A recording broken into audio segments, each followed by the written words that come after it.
Hi, good morning. Hello, good morning, ma'am. What is your name? My name is Idilisa Silasola. What is your age? I am 38 years old. Which year were you born? I was born December 22, 1976. Do you have a valid work permit and Hong Kong identity card? No, ma'am. Do you have a valid passport? Yes, ma'am. Do you smoke? No, ma'am.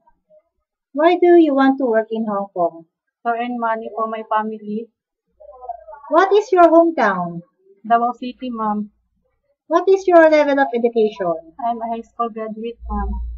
Are you married or single? Yes, ma'am. I'm married. Do you have children? Yes, ma'am. How old are they? 15, 13, 10, and 5. How many people are in your family? 7 brothers and 2 sisters. Are your parents alive? Yes, ma'am. Do you have financial commitments to support any of them? Yes, ma'am. My parents. Do you have any debts either here or in your home country? No, ma'am. How many years of experience do you have? 4 years, ma'am. What do you enjoy most about the job? All kind of job I can fit enjoy, ma'am. Do you have allergies for food, drugs, and detergents? No, ma'am. Are you afraid of pets? No, ma'am. How did you handle conflict with your previous employers? Be honest, ma'am. Do you accept the day offs but to be paid by your employer? Yes, ma'am. In your last days of employment, were both employers working? Yes, ma'am. Was your role primarily childcare or housework? Take care the children, ma'am, and especially all around cleaning. How many hours each day did you work? 12 hours, ma'am. Do you have a first aid certificate? No, ma'am. But are you willing to attend such a course? Yes, ma'am. If my child burned their hand on the iron, what would you do? I do first aid, ma'am. If my son was being very naughty when you were babysitting him, what would you do? I always talk and guide to doing good, ma'am. Are you willing to wake up early in the morning and sleep late at night? Yes, ma'am. Can you cook? Yes, ma'am.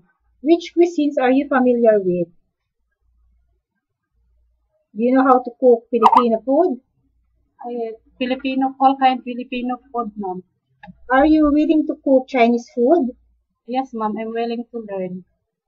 Can you speak Cantonese? No, ma'am. Are you willing to cut your hair short? Yes, ma'am. What would you like to do during your spare time? What are your hobbies? Reading magazine, ma'am. Say your message to your employer.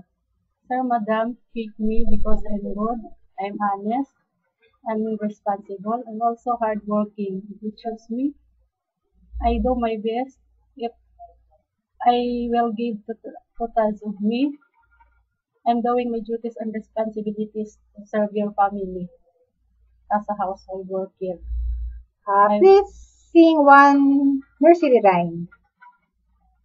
Twinkle, twinkle, little star, how I wonder what you are. Up above, the world so high, like a diamond in the sky. Twinkle, twinkle, little star, how I wonder what you are. Thank you so much. Thank you, ma'am.